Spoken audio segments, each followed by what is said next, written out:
ఇప్పుడే 'సీమంతం' సినిమాలో ఒక మంచి మెలోడీ సాంగ్ రిలీజ్ చేశాను. చాలా అనిపించింది. అందుకు పాట నచ్చి ఈ సాంగ్ రిలీజ్ చేస్తానని అనిపించి చేశాను. అండ్ ఈ సినిమాని మనసు పెట్టి డైరెక్ట్ చేసిన సుధాకర్‌కి ఆల్ ది బెస్ట్. తన ఫస్ట్ సినిమా ఇది. Please bless him.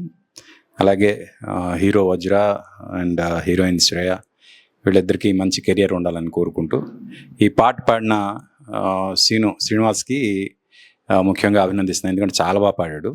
At the same time compose చేసిన సుహాస్ కూడా all the best, good luck.